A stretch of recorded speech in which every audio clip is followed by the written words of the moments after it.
राधे राधे दोस्तों, आप सब कैसे हैं। आशा करती हूँ आप सब अच्छे होंगे।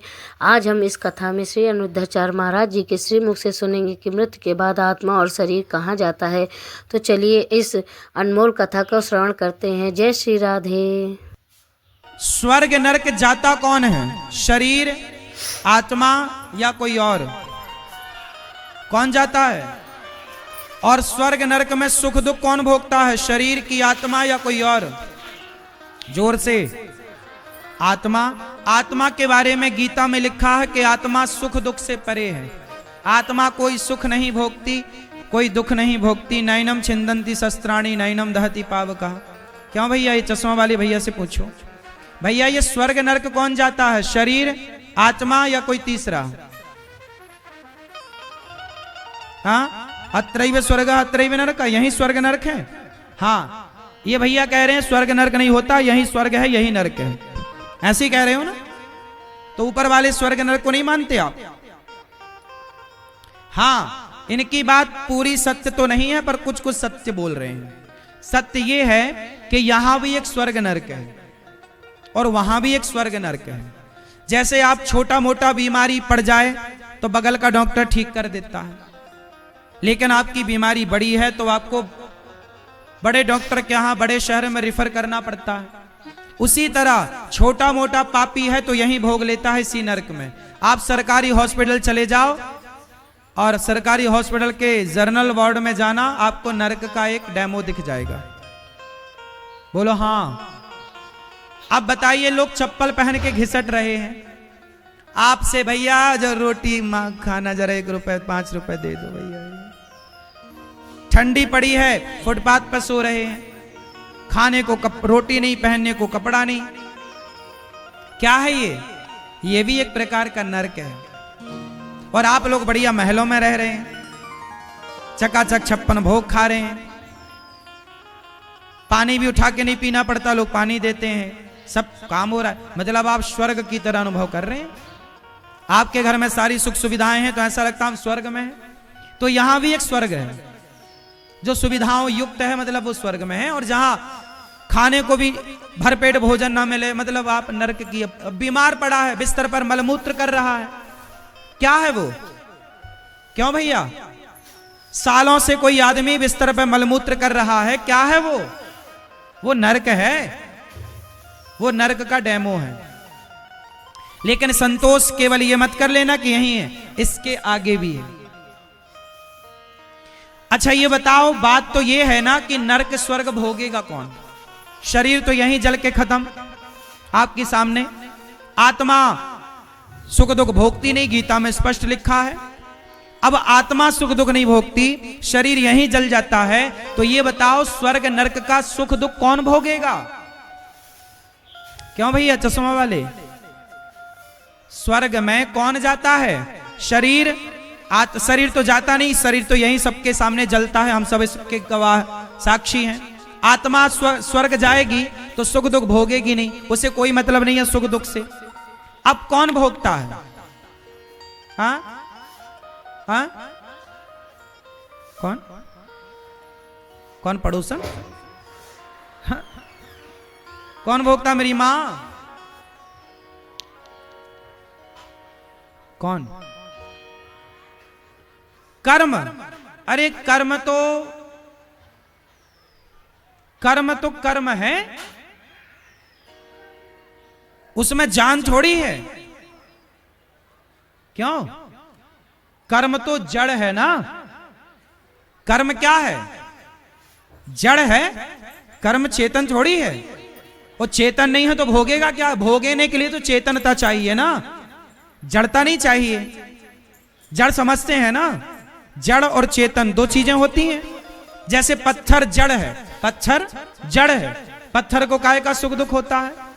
आप चेतन हैं, पेड़ पौधे चेतन है, पेड़ को काटोगे तो पेड़ को सुख दुख होता होगा, भले नहीं बोल पा रहा। हमें आप जरा कांटा चुभाओगे तो हमें सुख दुख होगा। आपको रोटी की भाप लग जाती है तो आपके हाथ में फफोले पड़ जाते हैं, आपको कष्ट होता है।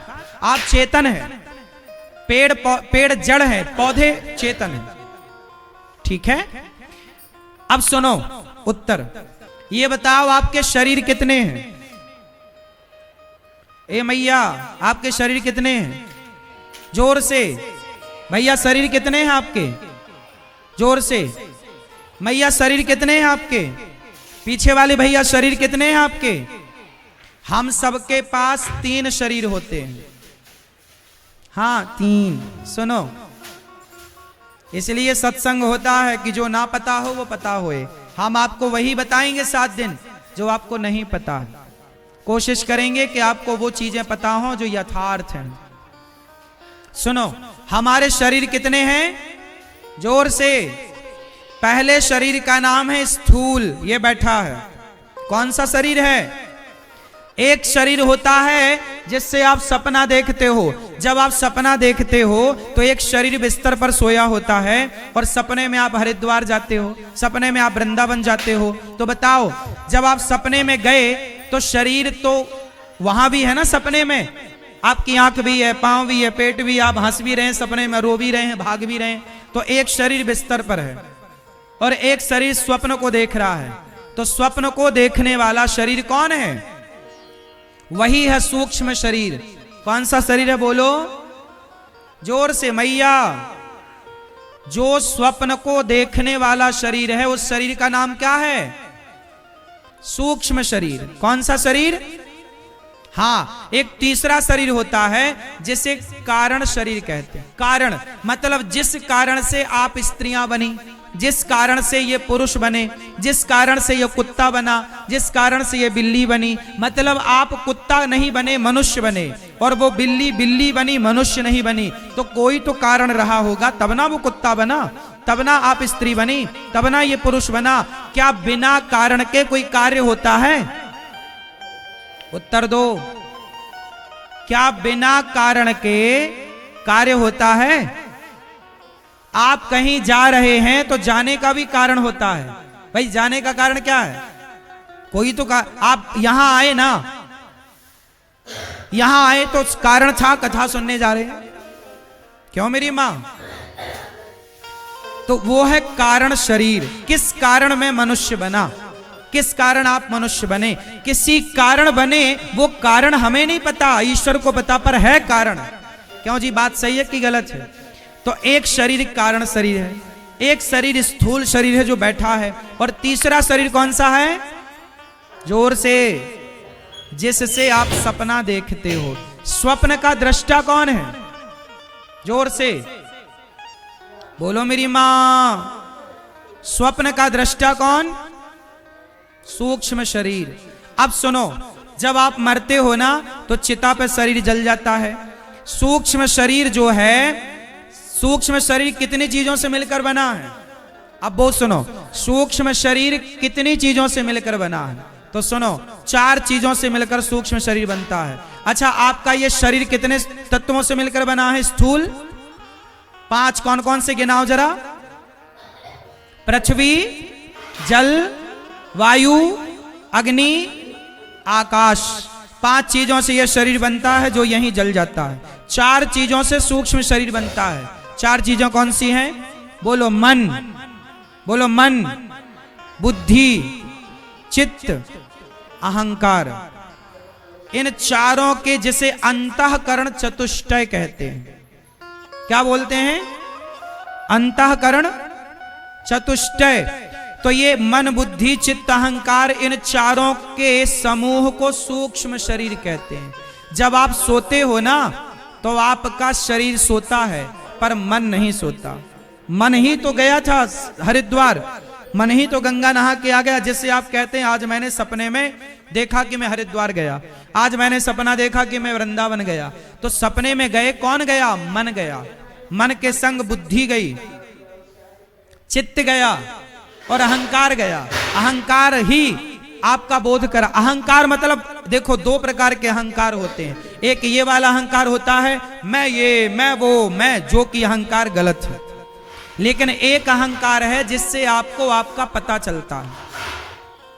अब ये विषय थोड़ा कठिन है, भागवत जी का विषय है, बहुत कठिन विषय है, पर आप समझ पाओ ना समझ पाओ, कहो तो मैं समझाऊं। आ रही समझ में कुछ? कि सिर के ऊपर से जा रहा सब?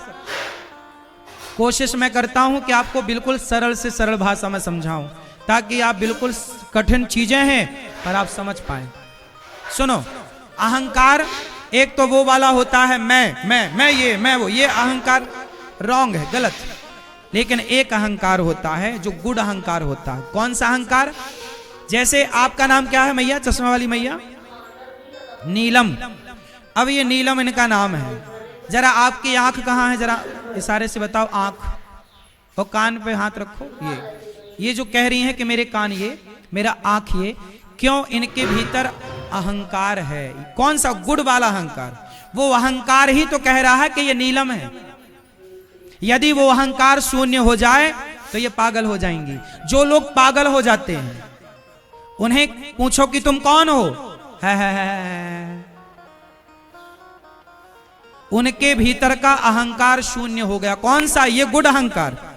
रॉन्ग अहंकार जो है वो नहीं होना चाहिए। जो जिस अहंकार से ये पता चलता है कि मैं अनिरुद्धाचार्य हूं, मैं फलाने का बेटा हूं, मैं फलाने गांव का हूं। आपको पता है ना आप किस गांव की हो, किस शहर की हो, किसकी पत्नी हो, किसके पुत्र हो, किसकी बेटी हो। ये भी एक अभिमान, यदि ये मर जाए, ये अहंकार ही आपका बोध कराता है आपको। यदि ये मर जाएगा तो आप पागल हो जाएंगे। फिर आपको पता नहीं होगा कि आप कहां से हो, आपका पिता कौन, आपकी मां कौन, बस आप बस। उसे पागल कहते हैं, क्योंकि उसके भीतर का क्या तत्व चला गया? अहंकार। चार होते हैं ना, मन, बुद्धि, चित्त, अहंकार। ये अहंकार ही आपको आपका परिचय देता है। ये इसका होना जरूरी है। जैसे बात, पित्त, कफ होती हैं, तीन नाड़ियां होती हैं। क्या होती हैं? बात, पित्त और कफ। तीनों को संतुलित बनाए रखने से शरीर चलता है। एक की भी गति ज्यादा हो गई, जरूरत से ज्यादा, तो आप तुरंत मर जाओगे। हाँ या ना? उसी तरह यह सिस्टम बनाया विधाता ने पूरा पूरा। अब सुनो, जब आप मरते हो तो चिता पे शरीर जलता है। आत्मा क्या करती है? इस शरीर से निकलती है और उस सूक्ष्म शरीर में प्रवेश कर जाती है। और यमदूत जिसे पकड़ कर ले जाते हैं, वो यमदूत जिसे पकड़ कर ले जाते हैं वो होते हैं सूक्ष्म शरीर। कौन सा शरीर? सूक्ष्म शरीर ही जाता है स्वर्ग, सूक्ष्म शरीर ही जाता है नरक, और सूक्ष्म शरीर ही पाप और पुण्य का फल भोगता है। क्या भोगता है मेरी मां? पाप और पुण्य का, जोर से, फल। आप जैसा कर्म करते हो वैसा फल भोगना पड़ता है। आपने अच्छा किया तो यमराज जी आपको स्वर्ग भेज देंगे, बुरा किया आपको 84 लाख योनियों में भेज देंगे और नरक में तपाएंगे। वहां जो पाप किया होगा उसका दंड।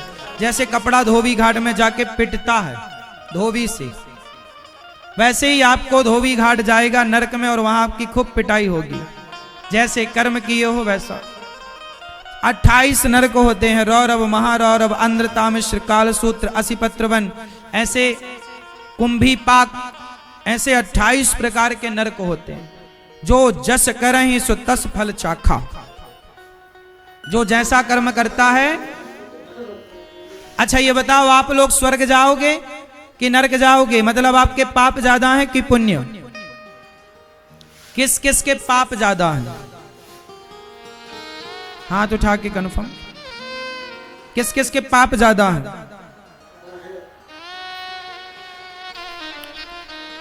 पाप ज्यादा हैं? भैया आपके पाप ज्यादा है पुण्य है? आप लोग भागवत सुन रहे हैं, आपके पुण्य ही ज्यादा है, ये समझो। पाप भी होंगे, लेकिन देखो पाप यदि आपने किए हैं तो अवश्यमेव भोक्तव्यम, गीता में लिखा है। जो पाप हमने किए हैं साहब भोगना तो पड़ेगा। हंस के भोगो या रोके।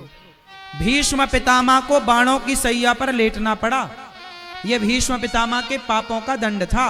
भीष्म पितामह ने पिछले किसी जन्म में एक सांप को कांटों के ढेर में फेंक दिया था मैया। सांप को कांटों के ढेर में फेंका, सांप को कांटे चुभ गए और चुभ चुभ करके सांप बेचारा तड़प तड़प के मर गया। सांप को बड़ा कष्ट दिया भीष्म पितामह ने। तो भीष्म पितामह ने जब सांप को कांटों के ढेर में फेंका तो भीष्म पितामह को भी बाणों की सैया पर लेट करके उनका पाप का दंड उन्हें भोगना पड़ा। पाप का दंड तो भोगना पड़ेगा, अवश्यमेव भोक्तव्यम। और जो आपने पुण्य किया है वो भी मिलेगा।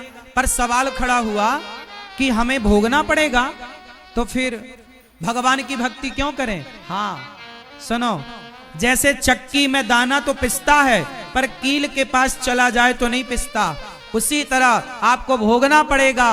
पर आपने यदि आत्मसमर्पण कर दिया भगवान के चरणों में तो भगवान कहते हैं कि सन्मुख हो ही जीव मोहि जबहि, जन्म कोटि अघ ना सहि तबहि। आप कितने भी बड़े पापी हो, यदि भगवान से क्षमा मांग लेते हो और आत्मसमर्पण कर देते हो भगवान के चरणों में तो भगवान क्षमा कर देते हैं, चाहे वो कितना भी बड़ा पापी क्यों ना हो। इसलिए भगवान की शरण में रहने से हमारे समस्त पाप समाप्त हो जाते हैं। राधे राधे दोस्तों, तो आपने इस कथा से क्या सीख ली? अगर आपको ये कथा अच्छी लगी हो तो इस चैनल को लाइक, सब्सक्राइब और शेयर करें तथा श्री अनिरुद्धाचार्य महाराज जी के लिए जय श्री राधे जरूर लिखें। जय श्री राधे, राधे राधे सभी को।